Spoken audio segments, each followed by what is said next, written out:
누가복음 23장 26절부터 31절 중에서 특히 오늘 28절에 보면 예루살렘의 딸들아 나를 위하여 울지 말고 너희와 너희 자녀를 위하여 울라 이렇게 하셨어요.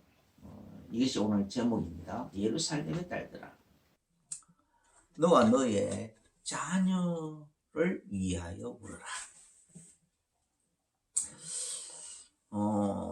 지금 왜 예수님께서 이렇게 말씀하셨을까요? 간단하게 우선 먼저 얘기하면 예수님은 지금 하나님의 창세 전부터 세우신 그 계획을 그 하나님의 그 뜻을 따라서 우리의 대속물로 오셔가지고 우리를 대속하는 그 행보를 지금 하고 있는 거예요. 예수님이 지금 걸어가시는 그 걸음은 우리를 하나님의 계획을 이루는 길이고 하나님의 뜻을 이루는 길이고 우리의 대속을 이루어가는 길이에요. 그래서 하나님의 어마어마한 그 사랑을 나타내는 길이고 하나님의 그 엄청난 은혜를 나타내는 길이고 하나님의 영광을 나타내는 길인 겁니다. 그런데 이제 이 사람들은 많은 이제 이제 여인들이 막 예수님이 십자가 지고 막 그것 때문에 막 서럽잖아요. 그래서 안타깝고 막 슬프고 그래서 슬피 울더라. 막 슬피 울고 있어요.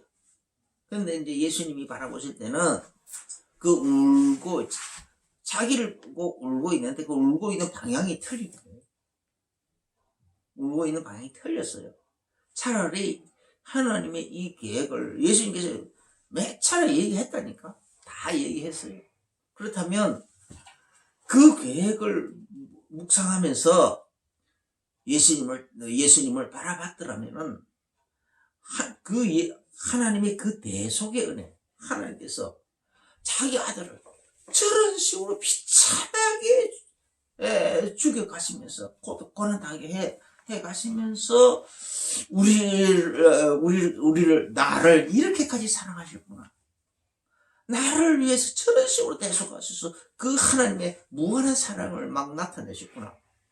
그 하나님의 좁고 깊은 그 인의 사랑을 나타내 주셨구나.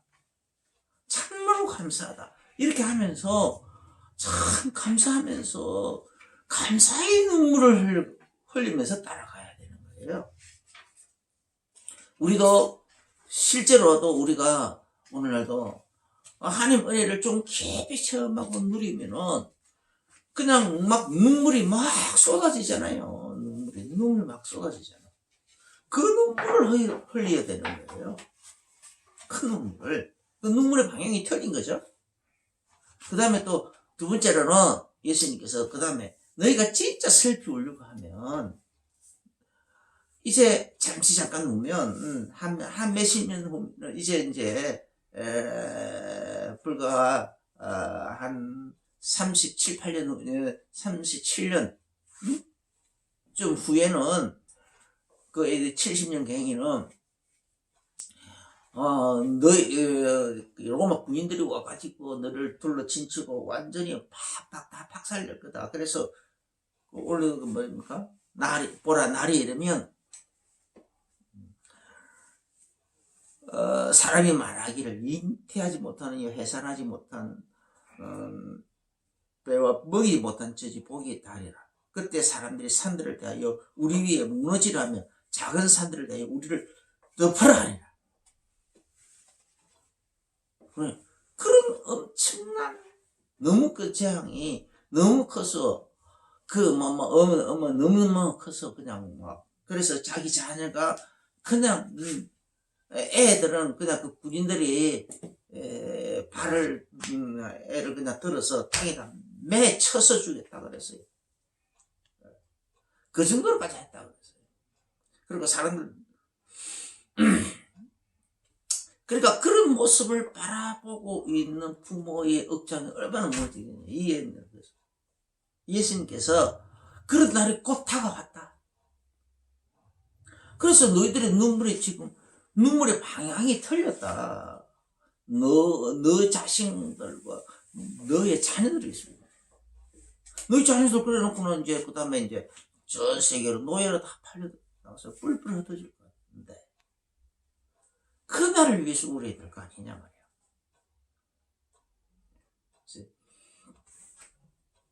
그렇게 말씀하신 거예요. 그리고 예수님은 AD 70년에만 그런 일이 있는 것이 아니고 또 그리고는 이방인의 때가 지나가고 난 다음에 또 세상 끝날이 되면은 그때 다시 또 이스라엘이 독립을 하고 예루살렘이 다시 회복되고 그 속에서 또 이와 같은 일이 또 일어난다고 했어요. 마지막 때. 그날을 위해서 우리를 하는 거예요.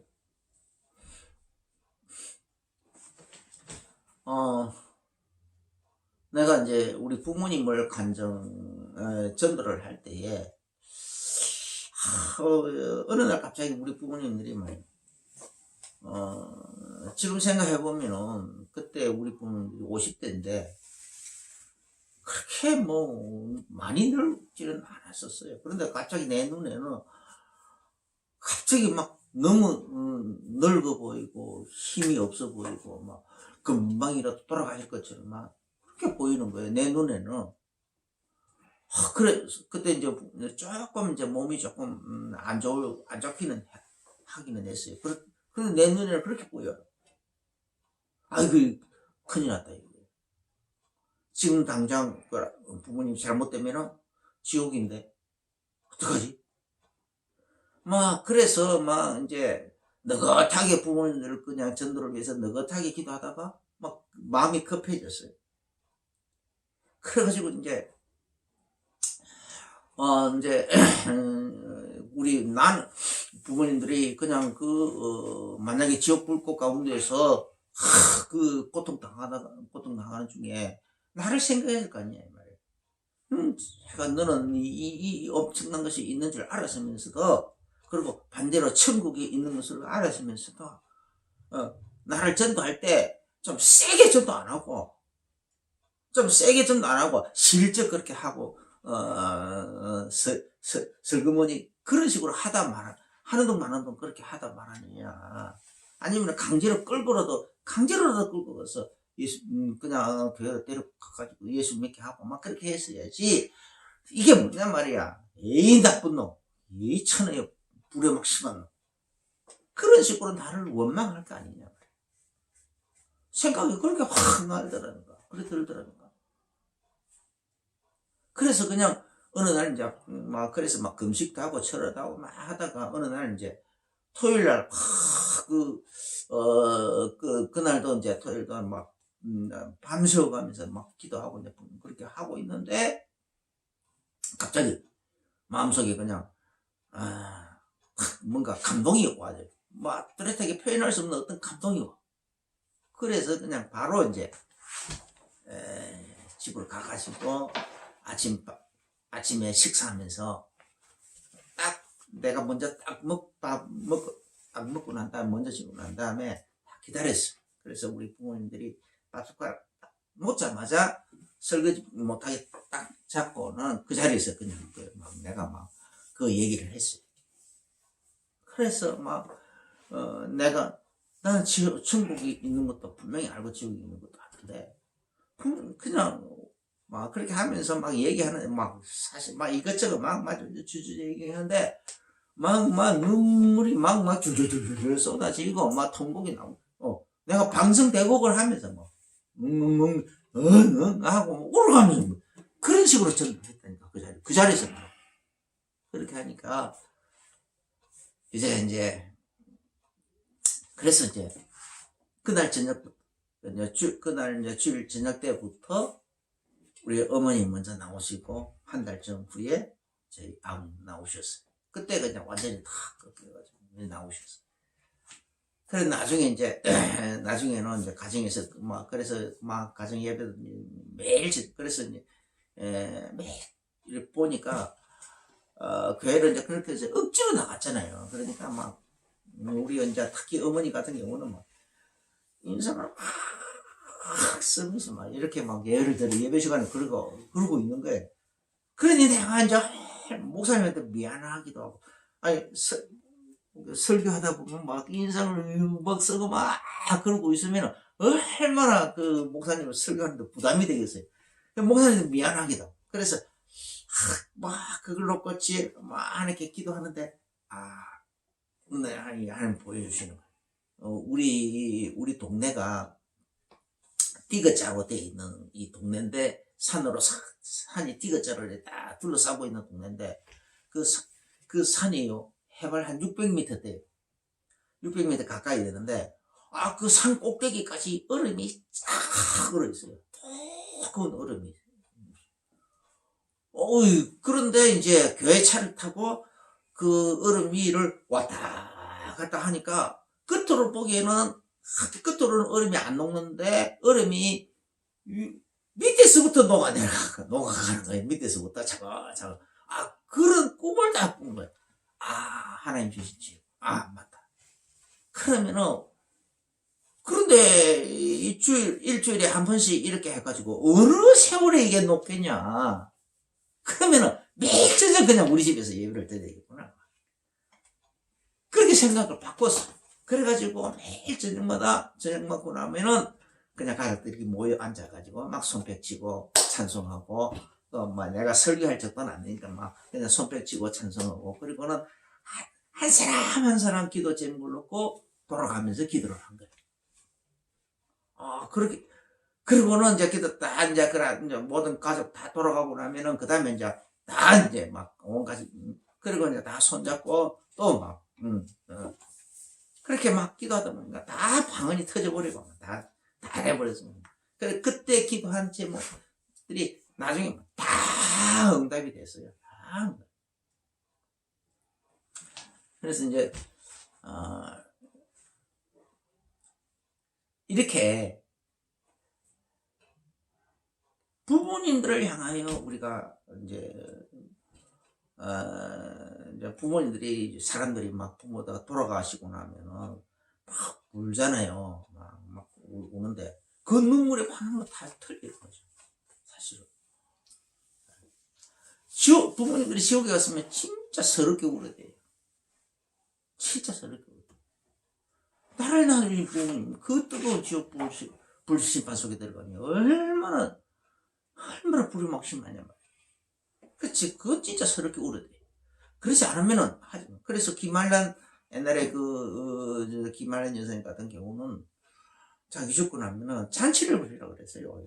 절대 울지 말고 잔치를 부리라. 내가 예수님께 갔는데, 그래서 예수님의 신부로 내가 하늘나라로 갔는데 얼마나 기쁘냐면, 내가 이 땅에 위에서 결혼을 해서 좋은 신랑 만나가지고 결혼을 해가지고 가면, 그래 결혼해서 시집 가면은 너희들이 울겠느냐?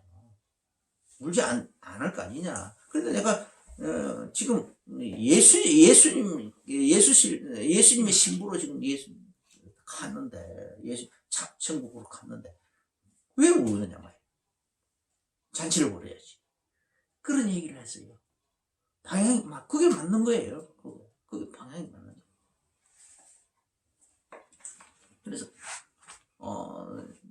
그래서 이런 얘기를 예수님은 몇 차례 하셨어요. 누가복음 19장에도 보면은 19장 41절부터 이렇게 보면 예수님께서 예루살렘을 탁 그 성벽을 손을 탁 짚고는 그렇게 막 그 성벽을 보시면서 막 울었어요. 예수님이 막. 이 누가복음에서는 그냥 우시더라라고 되어 있는데 다른 곳에는 막 통곡하고 우시더라고 했어요. 그래서 통곡하고 우시면서 그러면서 예루살렘아, 네가 평화에 관한 날들 알았으면 좋았을 텐데. 그래서 지금 네 눈에 숨겨져 있구나. 보라, 나를 잃을지를. 네 원수들이 그냥 토둔을 쌓고 그리고 성벽을 다 무너뜨리고, 그래서 돌 위에 돌 하나도 남지 않게 하겠구나. 이 자녀들은 내어 치고, 부녀들은 아이 된 부녀들은 배를 가르고 막 그런 일을 하겠구나. 그러면서 막 그렇게 하면, 그러고는 다 뿔뿔이 흩어서 다 노예로 팔아버려. 노예로 다 흩어버려. 그런 말씀을 하셨어요. 예수님의 눈물은 그 예루살렘에서 그런 식으로 망하는 것을 보면서 사람들의 예루살렘 그 성벽을 바라보면서 와, 튼튼하다, 어쩌다, 이렇게 보지만 예수님은 그 망할 날을 바라보고 돌 위에 돌 하나도 남겨지지 않고 성벽이 다 무너뜨려지고 그 안에 있는 사람들이 그런 식으로 비참하게 죽고 노예로 팔려가. 그 모습을 보면서 내가 너희를 얼마나 몇 차례나 근거를 하는데 선지자들만 보낸 것이 아니고 나까지 하나님이 자기 아들까지 보내서 그렇게 근거를 하는데 또 너희가 듣지 않는구나. 눈이 가려져서 듣지를 않고 있구나. 말이죠. 이걸 예수님께서 누가복음 그 말씀하시고 난 다음에 누가복음 20장에서는 포도 농부의 비유를 들었어요. 종들을 계속 보냈는데도 종들 다 죽고 아들을 보내면 공경할 것인가, 아들이 보냈더니 아들까지도 상속자니까 죽여버릴 거야. 그러면은 이게 우리 것이 아니냐, 될 거 아니냐 하면서 죽였다. 그러면은 어떻게 하겠느냐 이 말이야. 군대를 보내가지고 완전히 멸하지 않겠느냐 이 말이야. 그렇게 비유를 했어요. 그게 이 말이야. 또 누가복음 21장에는 21장 5절에서 보면 어떤 사람이 그 이제 성전 예루살렘 이제 그 성 안에 있는 성전 건물 그 아름다운 돌로 다 이렇게 다듬어서 만드는 그걸 이제 예수님한테 이제 이렇게 얘기를 하는 거예요. 그때도 또 말씀했어요. 이 건물, 이 성전 그 다 무너뜨려져서 돌 위에 돌 하나도 남겨지지 않을 거. 돌 위에 돌 하나도 남겨지지 않고 다 무너뜨려질 거예요. 그랬습니다. 그러면 사람들은 이제 놀래가지고 예수님께 물었거든요. 누가복음 21장 7절부터 이래 보면은 아니 그런 일 어느 때에 일어나겠으면 그런 일이 일어나려고 할 때 그 징조는 도대체 뭡니까? 그랬을 때 예수님께서 말씀하셔요. 사람들이 그 AD 70년에 일어날 일들과 마지막 때에 일어날 일들을 예수님께서 이중계시를 그때 하셨어요. 이제 많은 사람들이 와서 내가 그리스도다 하면서 막 그렇게 사람들을 미혹하고 할 것이다. 또 이런저런 전쟁과 전쟁 속이고 여러 가지 또 뭐 대자연에 또 이렇게 재난, 가뭄, 전염병 막 이런 이런 것들이 막 들어닥치고 그것뿐만이 아니라 모든 민족들에게 미움을 받아가지고 막 서로 내어주고 그런 일도 할 거다. 심지어 너희들까지도 또 서로 미워하여서 또 서로 죽이는 데까지 내어주고 할 거다.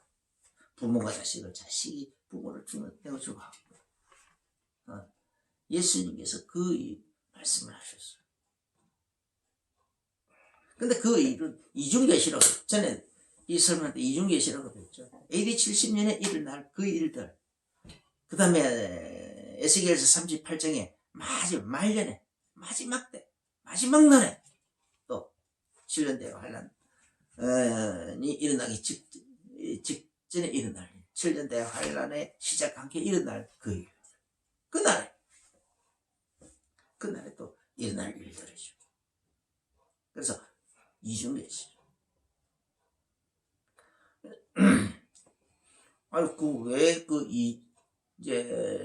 그래서 누가복음 21장 24절에 보면은 예수님께서 이런 설명을 쭉 하시면서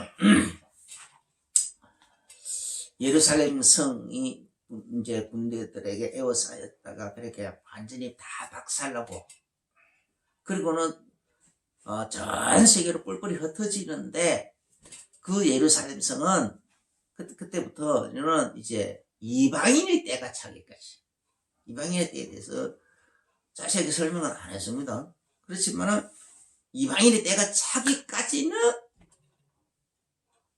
이 예루살렘 성이 이방인들에게 짓밟힐 거다. 이 예루살렘의 이 성터가, 이 성이 다 이방인들에게 짓밟힐 거다. 너희들은 이 성으로 돌아오지 못했거든. 이 말씀이죠. 그게, 그래서, 그런 이방인의 때라는 말은, 그 때는 왜 하나님께서 이런 것을, 했겠느냐. 마태복음 24장 14절에,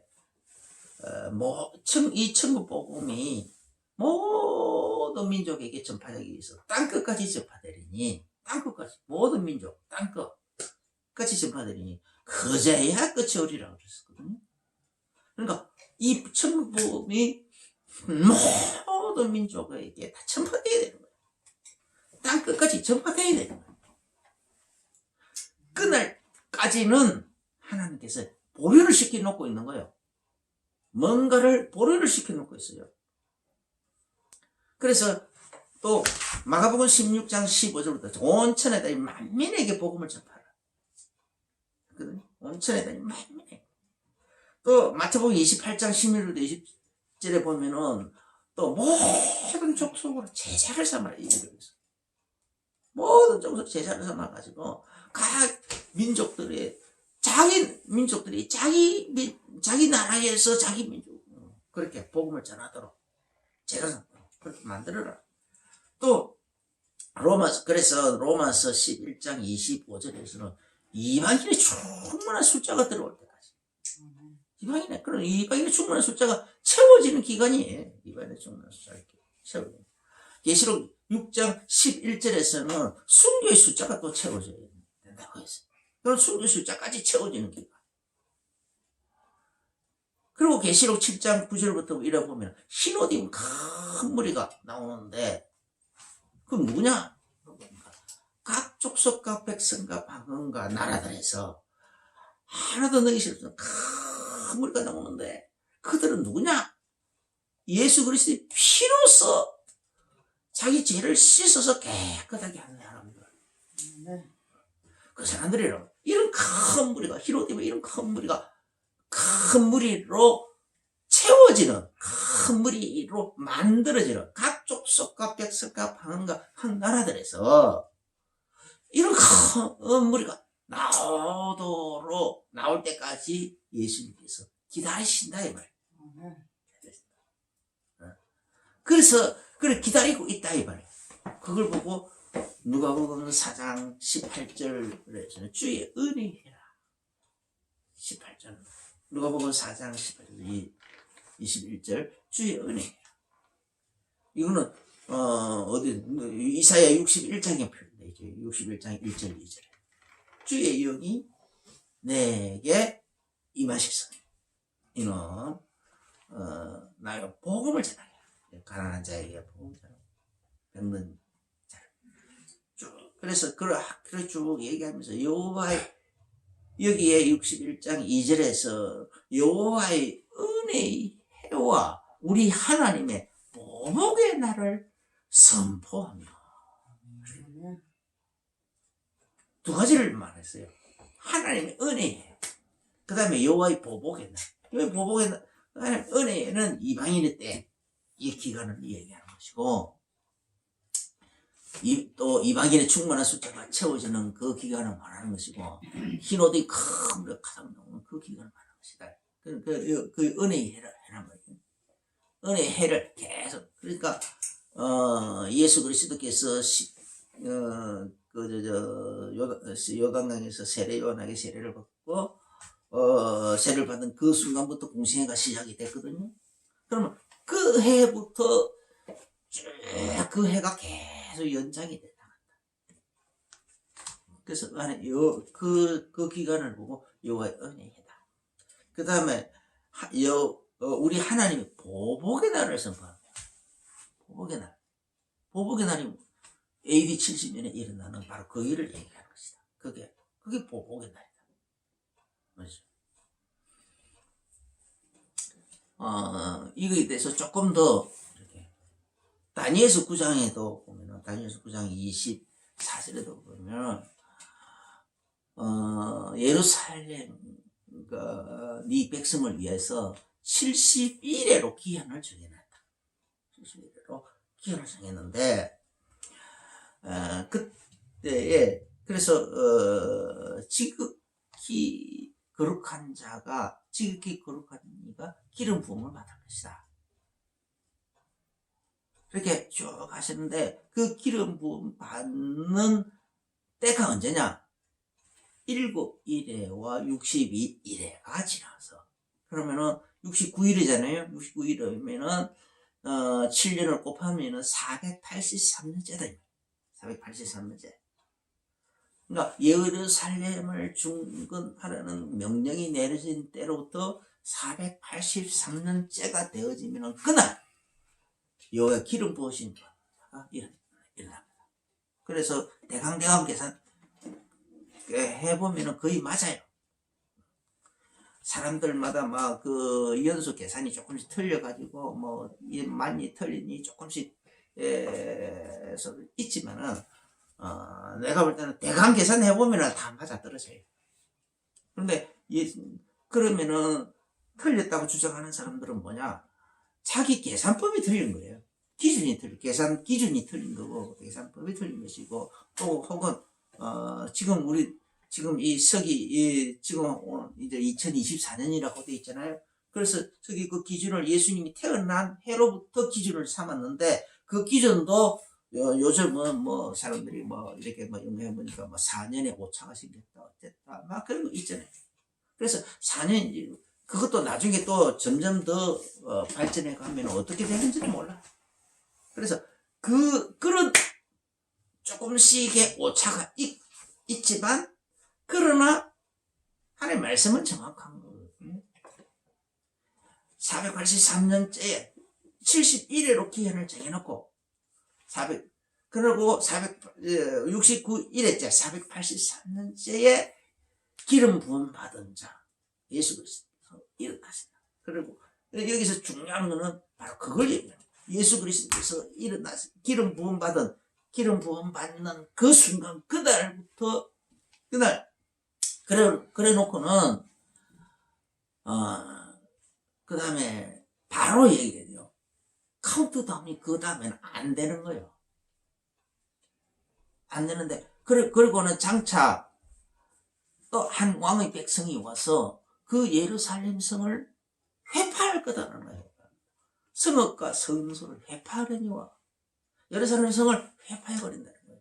성소까지 다 성소까지도 다 회파하려니와 그 마지막은 홍수의 엄몰된 같을 것이라. 그럼 AD 70년에 로마 군대가 와가지고 그래가지고 다 회파시켰잖아요. 그럼 그게 이사야서 61장 2절에 여호와의 은혜의 해와 또 여호와의 보복의 날을 정한다. 보복의 날 그거하고 같은 거죠. 보복의 날. 그래서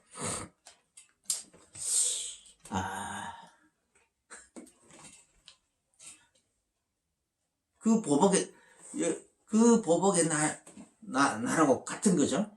바로 그 얘기를 지금 하시는 거죠. 그래서 기름 부음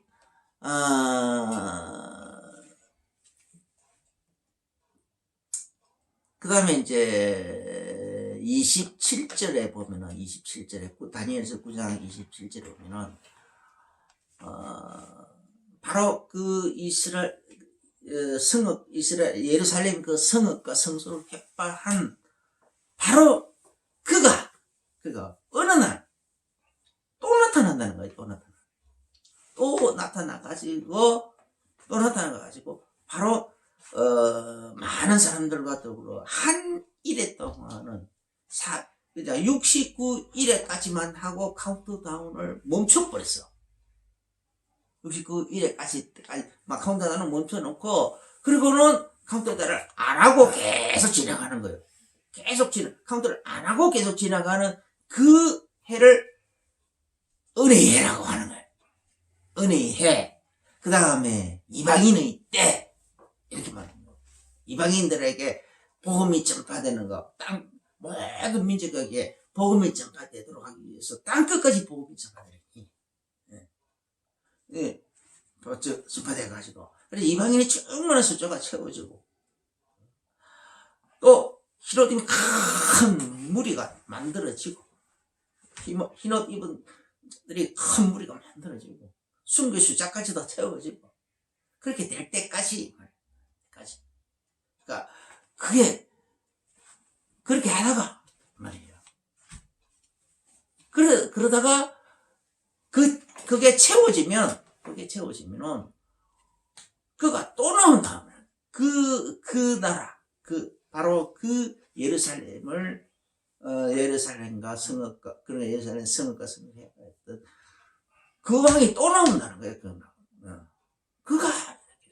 그 왕이 또 나와가지고 그러니까 또 제국이 또 나온다 이 말이죠. 제국이. 그래서 다른 곳에서 이래 보면은 다니엘서 2장에 보면 10발가락의 시대를 또 다니엘서 7장에 10뿔의 이야기를 계시록 13장에는 10뿔 10왕관을 얘기하고 이렇게 이런 그러니까 이 10뿔의 나라 10발가락의 나라 10발가락 10뿔 뭐 이런 10왕들이 모여가지고 10개의 나라가 모여서 연방국을 만든다는 거예요. 제국을 만든다는 거예요. 그런 나라가 나타나는데 계시록 17장에 보면 반드시 잠깐 그 나라가 나타나면 잠깐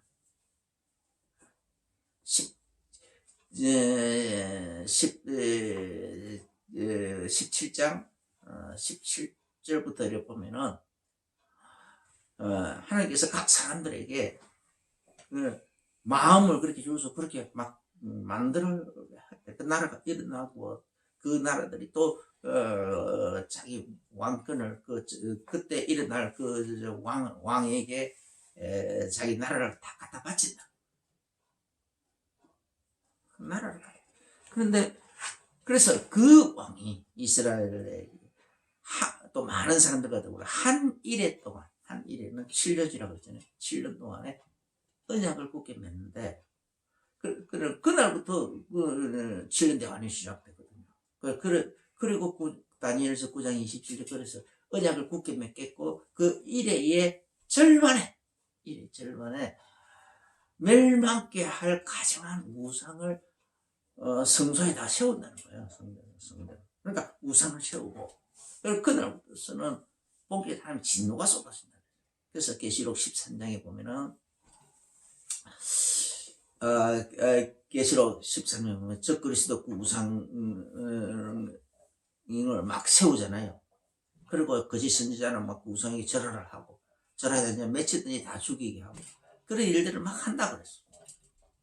660 지음표가 없으니 또 매매도 못하게 하고. 그런데 그 이후로부터서는 이제 계시록에 보면은 7인이 있고 7나팔이 있고 7진노의 대접이 있거든요. 그런데 7인과 7나팔 대접까지는 그냥 그렇게 있다가 이제 즉 그리스도 이 표를 받은 자 이들에게는 표를 적그리스도 우상 표를 받게 하거나 또 적그리스도 우상을 세워가지고 성전에다 세워가지고 다 절을 하게 하거나 하는 바로 그날부터서는 하나님 진노가 쏟아지는 거예요. 진노가 그때부터서는 하나님 진노의 7대 이 진노의 7대접이 쏟아진다. 그래서 이는 징조로 했고 7나팔은 그 다음에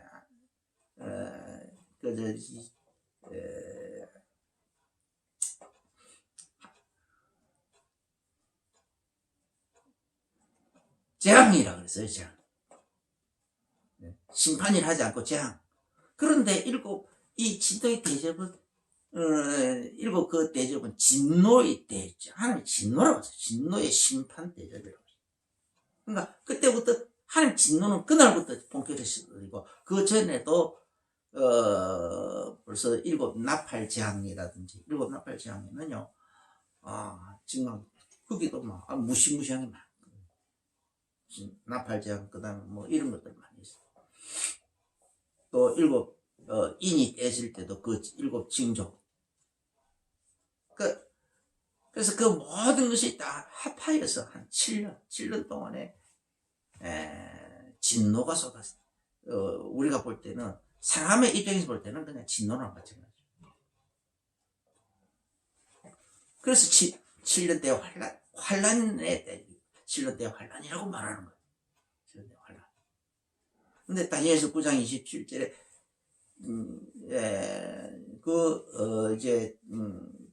이 적그리스도가 우상을 세우는 그날부터서는 진노가 함께 하는 자에게 쏟아지리라, 이렇게. 그래서 3년 반 동안 그렇게 쏟아지는데, 3년 반 동안만 쏟아진다는 얘기가 아니라, 그 전에도 이미 여러 가지 7 나팔 재앙이 있고, 7 징조가 있고, 다 있다라는 거예요. 그래서 합쳐서, 그래서 7년의 나머지 7년의 카운트다운, 나머지 한 1회의 카운트다운이 시작되면 그날부터서는,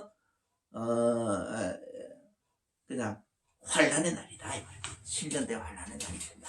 그래서 구약시대 때는 이 중간에, 이 이방인의 때, 이스라엘인들이 자기 민족을, 이 이방인의 때에 대해서는 이게 가려져 버렸다. 그래서 예언을 할 때는 다 이 2개를 다 붙여서 그냥 막 붙여서 이 이방인의 때의 공백 기간을 염두에 두지 않고 대부분 예언을 해요. 예수님 조사도 그런 식으로 예언을 해요. 그래서 이중계시가 되는 거예요. 이중계시가 되어버리는 거예요. 왜 그러냐? 내가 많이 생각해 봤는데, 마태복음 24장 36절에 보면 예수님께서 그 날과 그 때는 아무도 모른다. 아무도 모른다. 그 날과 그 때는. 그러니까 예수님이 이제 이 땅에 오셔가지고 공생에 3년 동안 하시다가 십자가에서 죽으시고 부활하셔서 승천하셨잖아요. 그런데 재림하시는 날은 언제냐? 7년 내에 환란이 끝나는 날 오시는 거예요. 예수님이 재림하시는 그날 오시는데, 그 날과 재림하시는 그 날은 아무도 모른다. 즉 그리스도와 거짓 선지자를 예수님이 잡아서 무적에게 가두기도 하고, 저 지옥불 심판 속에 집어넣기 위해서 예수님이 재림하시는 거 아닙니까? 그러니까 예수님이 재림하시는 그 날, 그것은, 그 날과 그 때는 아무도 모른다. 하늘의 천사들도 모르고, 심지어 아들도 모르고, 예수님 자신도 모른다는 거예요. 오직 아버지만 아시느니라. 예수님 자신도 모르기 때문에 그것을 공백 기간에 대해서 암시만 할 뿐이지 구체적으로 설명할 길이 없다라는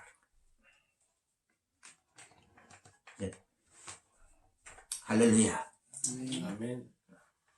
이렇게, 그래서 하나님 아버지께서 보실 때에 조금과 때가 딱 맞아 떨어지면 그날 비로소 징조 7인을 떼기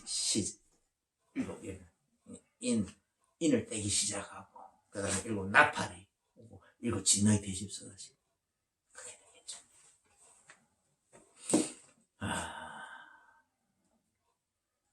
그래서 누가복음 21장 29절에 무화과나무의 비유를 배우라. 무화과나무의 비유. 그래서 그 징조에 대해서 예수님께서는 그 날과 그 때는 아무도 모르지만은 무화과나무의 비유를 배우라. 무화과나무가 말랐다가 다시 새싹이 돋으면 여름이 가까운 줄 알듯이, 무화과나무뿐만 아니라 여러 나무들이 다 그렇게 새싹이 막 돋으면 여름이 가까운 줄 알듯이 이렇게 돼. 여름이 그러면 예수님이 강림에 재림하실 날이 가까이 왔구나라는 것을 알아라고 했어요. 그런데 이스라엘이 48년도에 우리나라하고 똑같이 48년도에 독립을 했거든요. 그런데 이스라엘만 그때 한 것이 아니라 전 세계 수십 많은 나라들이 그 전에는요 다 제국 시대예요. 제국 시대. 그래서 제국주의라고 그러잖아요. 제국주의 시대를 갖대가지고 온 나라들이 다 제국을 만들려고 막 눈에 혈안이 돼가지고 막 그렇게 해가지고 나라 작은 민족이 자기끼리 나라를 세웠다 그러면은 그거는 옆에 그냥 뭐 양심의 가책도 없이 가서 힘도 없는 것들이 나라 세우고 있네. 저거 잡아서 내 노예 삼아야지. 우르르 군대 끌고 가서 쳐들어가가지고 다 파괴하고 막 잡아가지고 노예를 끌고 오기도 하고 아니면은 뭐 거기서 그냥 조공 바치게 만들고 그런 식으로 했다니까요. 그걸 보고 제국주의라고 그러죠. 제국주의. 그 제국주의 시대라니까. 그 전까지는. 그런데 2차 세계대전이 끝나고 그때부터 본격적으로 각 나라들이 독립을 하기 시작했어요. 네. 미국 윌슨 대통령이 민족 자결주의 그걸 연설을 했는데 그게 전 민족에게 그게 공감대를 일으켰어요. 우리 민족, 내 민족의 이름, 우리 스스로가 결정해야지 왜 다른 사람들은 내가 그렇게 얘기했냐. 우리 민족, 우리 독립해야 되겠다.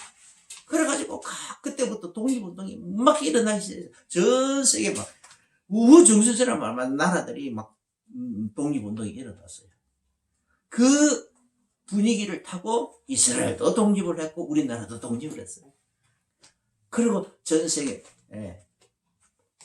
250개 나라가 나옵니다. 250개도 넘는 나라들이 독립을 하고 있어요. 지금까지. 이해되시죠? 이스라엘만 세상이 돋은 것이 아니에요. 세계 뭐 거의 대부분의 나라들이 이렇게 독립을 했어요. 세상이 다 돋았어. 그러면은 여름이 가까운 줄 알듯이 때가 됐구나.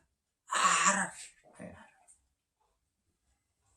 그리고 또 에스겔서 38장 8절에 보면은 마지막 때에 대한 그 예언을 하면서 마지막 때 여러 날 후 말년에 이렇게 했어요. 그 땅 백성은 이스라엘 땅의 그 땅 백성은 여러 나라에서 모여들어가고 여러 나라 전 세계로 뿔뿔이 AD 70년경에 그래서 막 전 세계로 노예로 흩어버렸다 했잖아요. 여러 나라로 뿔뿔이 흩어져가 그 다음에 거기서 여러 나라에서 모여들어오며 또 이방에서 나와 다 펴가질 거 하는 중이에요.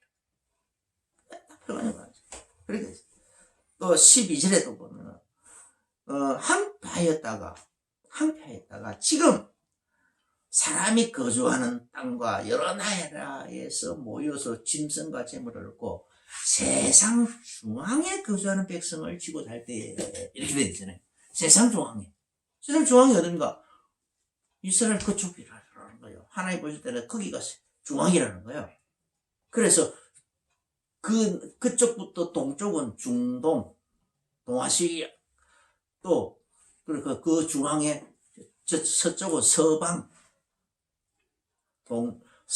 동방, 남방, 아프리카 쪽은 남방,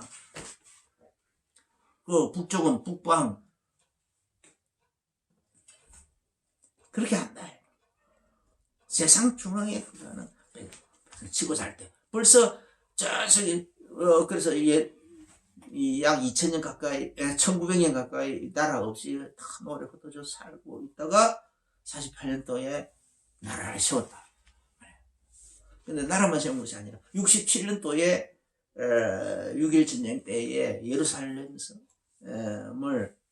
이스라엘 점령을 해가지고 회복했어요. 그래가지고 거기 수도로 선포하고 막 이렇게 막 했는데 유엔에서 나서가지고 얼마나 압박을 가했던지 그쪽으로 못 갔어요.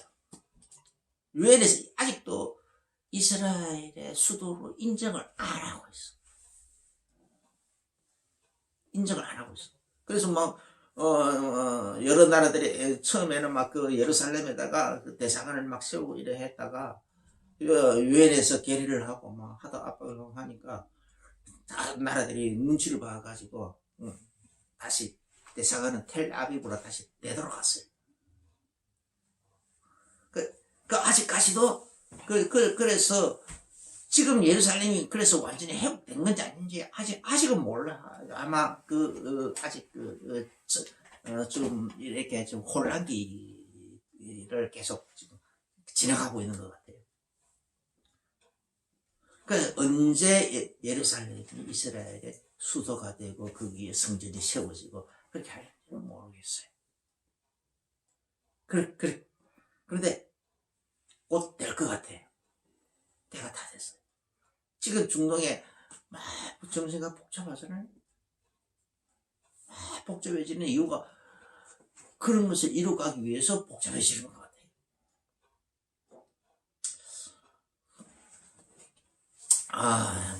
내가 시간이 많이 가버렸는데 1985년도에 하나님께서 이렇게 막 성경을 막 열어서 막 깨닫게 해주고 있는 가운데서 계시록을 읽어갈 시간표가 쭉 이루어질 때 하나님께서 갑자기 종말에 가는 상황을 막 이렇게 눈을 열어주기 시작했어요.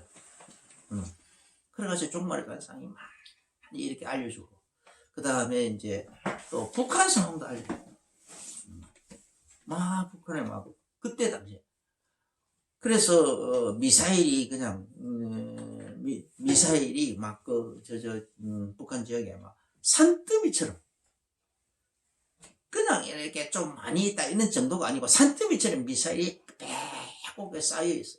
미사일 한 개 한 개가 다 살기탕 남쪽을 노려보고 있고 그런 모습을 보여준 거예요. 그래서 내가 그때 이제 경보가 막 태어나니까 아들 이름을 경보라고 그래서 경보라고 지었다니까.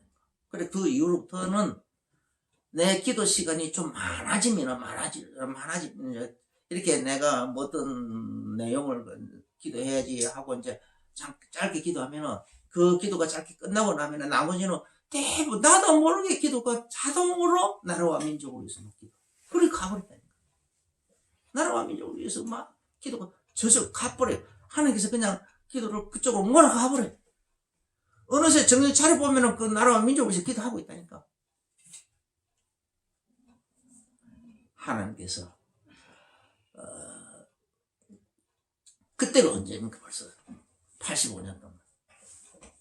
그런데 그때 벌써 해주는데 지금 보니까 벌써 북한이 미사일 그 못사는 나라가 미사일은 어떻게 그렇게 잘 만드는지 그 미사일 기술을 어떻게 그렇게 발전해요. 그리고 또 잘 만들기만 하니까 많이도 만들잖아요. 어마하게 만들어가지고 지금 그러고 있잖아요. 그래서 막 서울 불바다 너희들 자꾸 까불면은 불바다 완전히 미사일 와서 다 불바다 만든다 이렇게까지 협박까지 하고 그러고 있잖아요. 얼마나 그게 살기 등등한 겁니까?